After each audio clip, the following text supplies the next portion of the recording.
So, ito, merienda na naman tayo. Last stress na. Break time, big time. Saging.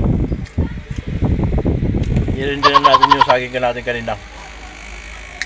So, dito, kailangan may baon-baon tayo lagi.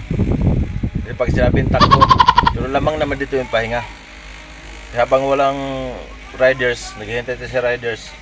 So, riders na ang nakasalalay sa atin.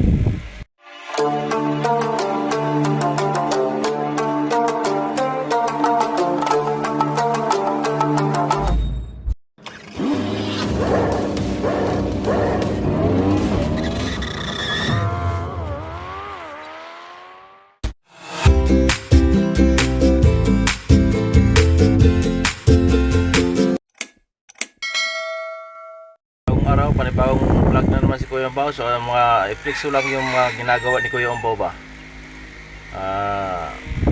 Update ko lang sa inyo yung mga ginagawa ko dito. So ganito na lang ang ginagawa ni Kuya Umbao. At dito ako ngayon sa ito, alam niyo naman yung truck na ano ko. Yan. Ano yung truck na public company na pinapasokan ko. Ako nasa ako dito sa pick up parcel lang. So pick up parcel sa mga client, sa mga ano kinukuha ko. So ikutin ko, naka-area ako dito na sa may Caloocan. Sakop na niyang Potrero. So yan, paikot-ikot lang ako dito para bali tatlo kami dito back up hanggang doon sa may bagong baryo, hanggang doon sa Caloocan Timis. Ikutin lang namin yung tatlo kami dito. So ito ginagawa ni Kuya Umbao. Pagkatapos record ko lang dito, re-record ko yung pangalan ng parcel, seller, kung ilang piraso nakuha ng riders. So yun, may kalalay tayo ng riders. So nakasalalay sa akin yung riders. Kung walang riders, wala tayong mapipick up. Yun lang, ma-update lang tayo kasi lilipat na kami sa seller.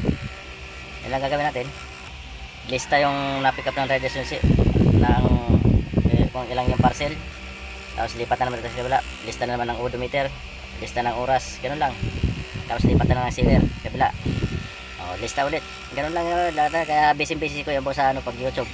So paliban muna natin yung pag-support natin sa mga kapwa nag-iilis. So pasensya na mga katinggi. later. So ito, merienda na naman tayo. Last stress na. Break time, big time. Saging.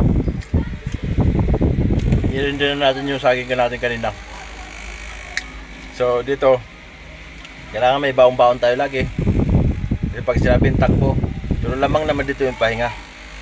Habang walang riders, naghihintay tayo sa riders.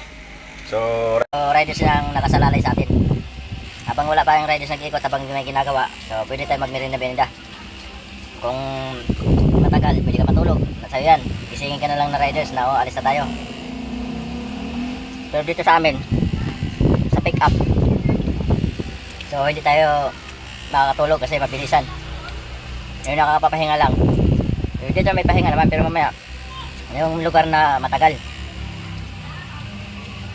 may lugar na matagal, so nakakapahinga naman yan paano. So sabi nga ni Umbao, nakasalalay ang pangarga natin sa riders. Kung walang riders, hindi tayo makapag karga. Yun, update na naman tayo ulit mamaya. Kahit ganito lang ang ating video-videos. So ayun lang, i-update na ni Kuya Umbao yung mga ginagawa ko. Tulong bilang isang drivers na buhay drivers na nangarap din mag-vlog.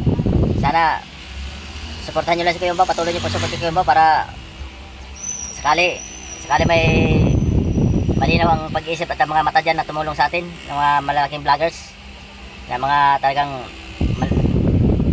high level na ng mga vloggers. So kami mga smaller pa lang, no, di pa naman sumasahod. Sana pasahurin nyo naman, tulungan nyo naman si Kuya Umbao para makasahod na sa YouTube.